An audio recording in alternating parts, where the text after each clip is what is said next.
누군가가 당신에게 인정하기 너무 두려운 진실을 말해 준 적이 있나요? 당신은 자유롭지 않습니다. 당신은 당신 손으로 직접 만든 감옥에 갇혀 있습니다. 다른 사람들을 만족시키겠다는 결심으로 벽돌 하나하나를 쌓았고, 모든 벽은 당신이 판단을 피하기 위해 목소리를 억누른 순간들로 더욱 단단해졌습니다. 가짜 미소 하나하나, 억눌린 비명 하나하나가 그 벽을 더욱 높이 쌓아 올렸습니다. 지금 그 무게가 가슴을 짓누르는 것을 느끼시나요? 그것은 불안도, 스트레스도 아닙니다. 타인을 위해 살아온 삶에 견딜 수 없는 무게입니다. 당신의 연기를 보기 위해 입장료조차 내지 않는 관객들을 기쁘게 하기 위해 만들어진 삶입니다. 가장 잔인한 것이 무엇인지 아십니까? 아무도 당신에게 그런 희생을 요구하지 않았습니다. 아무도 당신의 자유, 당신의 본질, 당신의 진정성을 포기하라고 요구하지 않았지만 당신은 스스로 그렇게 했습니다. 당신은 다른 사람들의 기대에 스스로를 올감했습니다. 덧없는 박수와 순간적인 인정을 위해 당신의 정체성을 팔아치우고 이제 당신의 내면을 들여다봅니다. 당신에게 무엇이 남아있을까요?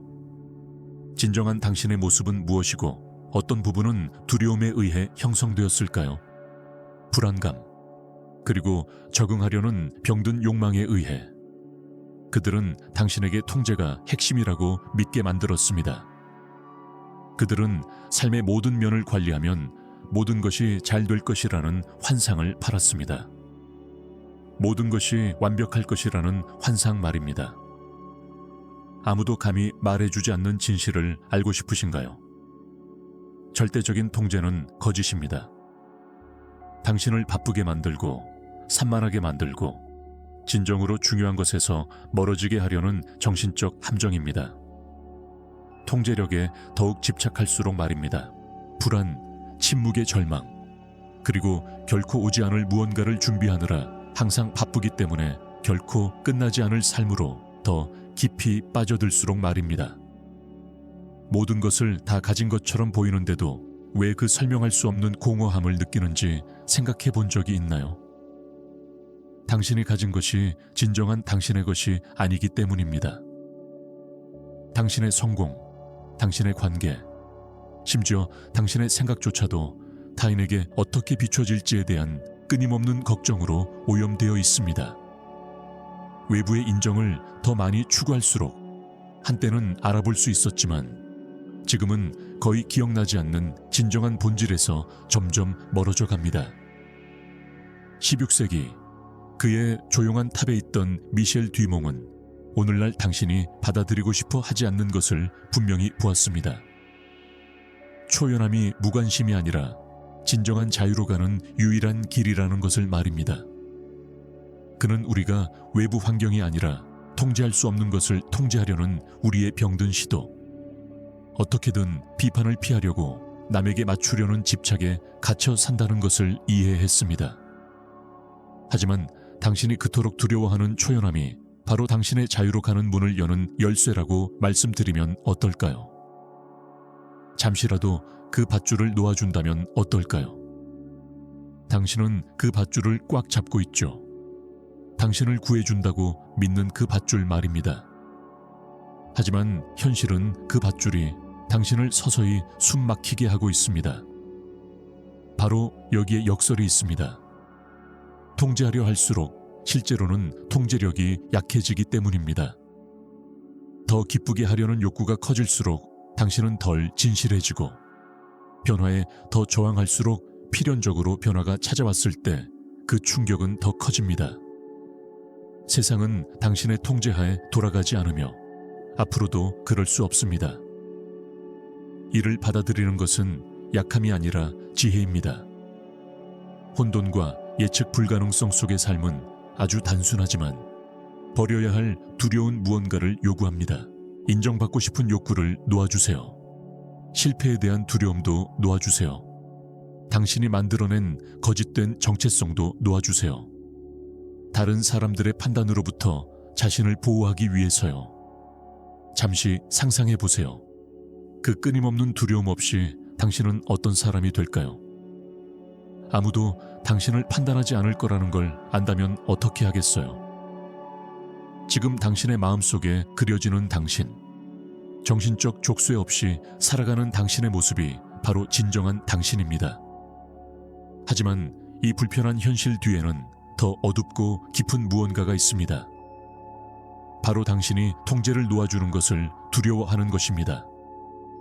왜냐하면 당신은 그 족쇄 없이는 자신이 누구인지 깊이 알지 못하기 때문입니다.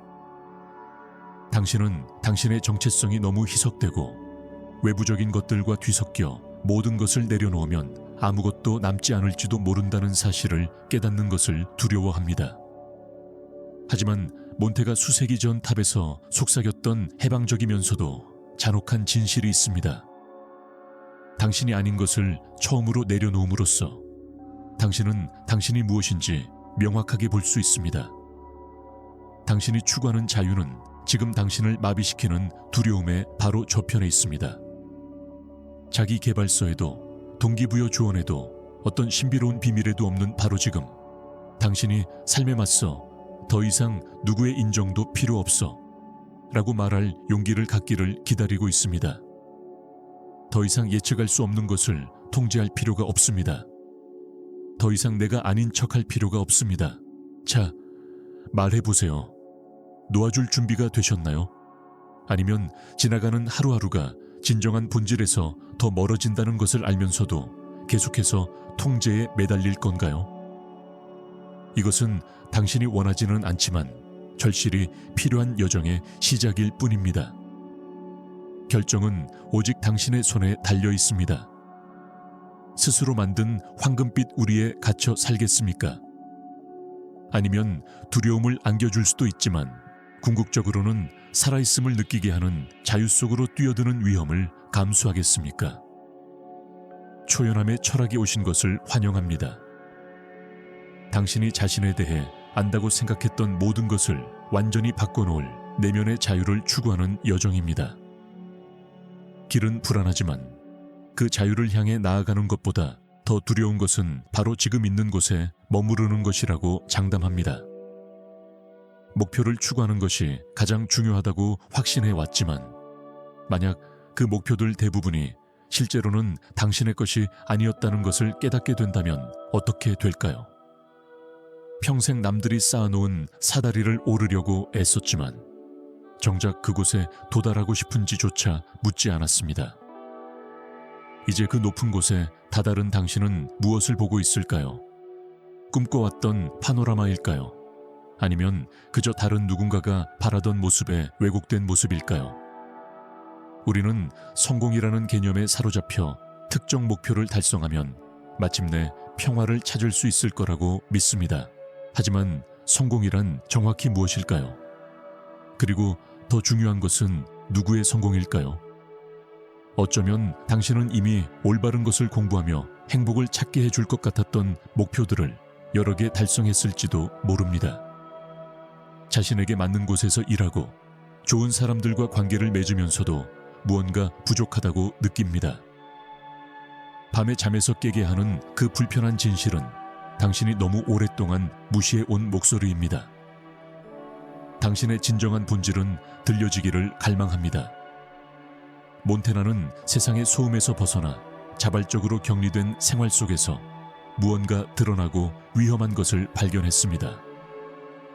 진정한 성공은 그들이 당신에게 팔아치운 것과는 전혀 다르다는 것을요. 그것은 사회적 지위도, 재화의 축적도, 심지어 외적인 인정도 아닙니다.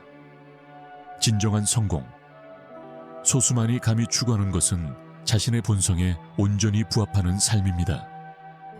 하지만 물론 그러기 위해서는 가면 너머, 기대 너머, 세상에 드러내는 거짓된 자아 너머의 진정한 자신을 알아야 합니다. 매일 당신은 가장하는데 너무 익숙해져서 어떤 이미지를 유지하기 위해 매일 엄청난 노력을 기울이는 것조차 알아차리지 못합니다. 그것이 당신을 대변하는 것은 아니지만 마음은 끈질기게 움직입니다. 아무리 무시하려고 해도 당신 안에는 언제나 반항하는 무언가가 있고 언젠가는 그 허울을 깨뜨리는 무언가가 있을 것입니다. 당신이 결코 알 수 없는 인물 뒤에 계속 숨어 있는 한 불편하지만 해방감을 원하는 것입니다. 진정한 평온함, 스트레스, 불안, 그리고 끊임없는 공허함은 타인을 위해 살아가는 삶의 당연한 결과입니다. 하지만 여기서 까다로운 부분이 있습니다. 몬테나는 그것을 분명히 했습니다. 대부분의 사람들은 불편한 삶의 안정감을 선호했습니다. 그들은 진정한 자신이 될 수 있을지에 대한 불확실성에 직면해야 하는 위험을 감수하기 전에 진정한 자신을 발견하는 위험을 감수하기보다는 행복의 조각에 안주하며 반쪽 인생을 사는 쪽을 택합니다.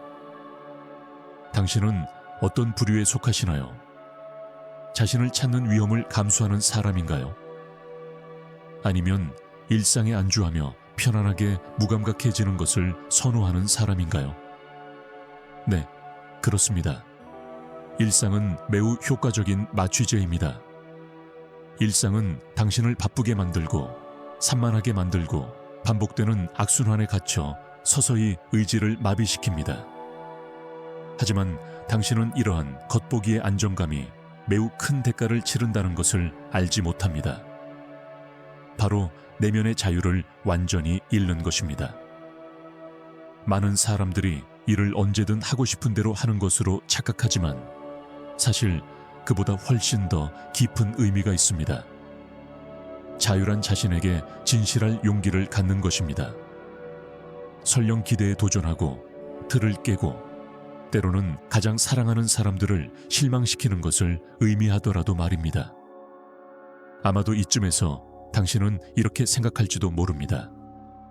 진정성을 유지하다가 지금까지 이룬 모든 것을 잃게 될까봐. 그리고 바로 여기서 또 다른 역설이 나타납니다. 지금 가진 것을 꼭 지켜야 한다면 애초에 그건 당신의 것이 아니었던 겁니다. 진정한 관계, 정말 중요한 프로젝트, 간직할 가치가 있는 업적들 말입니다. 진정성을 가지고 완벽하게 살아남으세요. 오히려 진정성을 지닐 때 비로소 진정으로 중요한 것이 무엇이고 그저 공간을 차지하고 있던 것이 무엇인지 깨닫게 됩니다.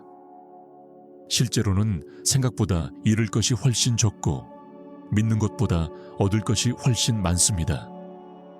하지만 물론 먼저 미지의 세계, 자신이 완전히 통제할 수 없는 삶으로 뛰어들어야 합니다. 하지만 적어도 그 삶은 진정한 당신의 것이 될 것입니다. 여기서 몽의 핵심 사상이 다시금 우리에게 상기시켜 줍니다. 초연함은 사랑하는 것을 버리는 것이 아니라 절대적인 자유를 통해서만 불안 속에서 자신이 가진 모든 것을 진정으로 사랑하고 만들어갈 수 있다는 것을 깨닫는 것입니다. 집착은 결국 당신을 사로잡습니다. 여기에 메시지가 있습니다. 대부분의 사람들이 가진 것을 잃을까봐 두려워하며 산다고 말하는 사람은 아무도 없습니다. 그들은 그것을 잃으면 어떤 일이 일어날지 스스로에게 허락하지 않았기 때문입니다. 그들은 관계, 직업, 미리 만들어진 정체성에 필사적으로 매달리며 그 과정에서 진정한 삶은 바로 당신을 대표하지 않는 것에 집착하지 않는 순간 시작된다는 사실을 잊습니다. 이제 어떻게 하시겠습니까? 계속해서 관성에 얽매여 살겠습니까? 자신이 누구인지 발견하는 것이 두려울까요? 아니면 마침내 용기를 내어 이미 알고 있는 것들을 내려놓고 당신을 두렵게 하지만 통제, 인정, 두려움에서 벗어나 훨씬 더 가치 있는 당신, 진정한 자신을 발견할 가능성을 지닌 불확실성 속으로 뛰어들겠습니까? 이것이 바로 길입니다. 몽은 그의 조용한 탑에서 걸어 나왔고 지금 당신 앞에도 같은 길이 있습니다. 당신은 감히 그 길을 걸을 것입니까? 아니면 자신의 존재를 계속 지켜보는 것에 만족할 것입니까? 답은 오직 당신 몫입니다.